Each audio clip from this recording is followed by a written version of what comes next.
प्रामाणिकपणाचं फळ उशिरा मिळतं म्हणतात, पण जेव्हा मिळतं तेव्हा आयुष्य बदलून टाकतं. एका गावात रोहन नावाचा एक गरीब पण प्रामाणिक मुलगा राहत होता. त्याचे वडील लहानपणीच गेले होते, त्यामुळे तो आईसोबत मेहनत करून घर चालवत होता. रोहन रोज सकाळी शाळेत जाऊन आल्यानंतर बाजारात लोकांची छोटी मोठी कामे करून थोडे पैसे कमवत असे. एक दिवस बाजारातून जात असताना त्याला रस्त्यावर एक पैशाने भरलेलं पाकिट सापडलं.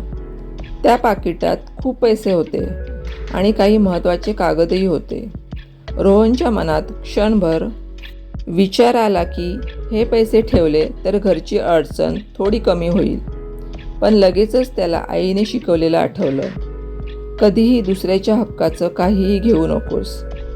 रोहनने पाकिटातील ओळखपत्र पाहून त्या व्यक्तीचा पत्ता शोधला आणि थेट त्यांच्या घरी जाऊन पाकिट परत दिलं. पाकिट हरवलेला माणूस खूप श्रीमंत व्यापारी होता. त्याला आश्चर्य वाटलं की एवढे पैसे असूनही मुलाने ते स्वतःकडे ठेवले नाहीत. त्याने रोहनला बक्षीस देण्याचा प्रयत्न केला, पण रोहनने नम्रपणे सांगितले, मी फक्त माझं कर्तव्य केले आहे. रोहनच्या प्रामाणिकपणाला प्रभावित होऊन त्या श्रीमंत व्यापाऱ्याने त्याच्या शिक्षणाची संपूर्ण जबाबदारी घेतली. पुढे जाऊन रोहन खूप मोठा अधिकारी झाला आणि त्याने आपल्या गावासाठी अनेक चांगली कामे केली.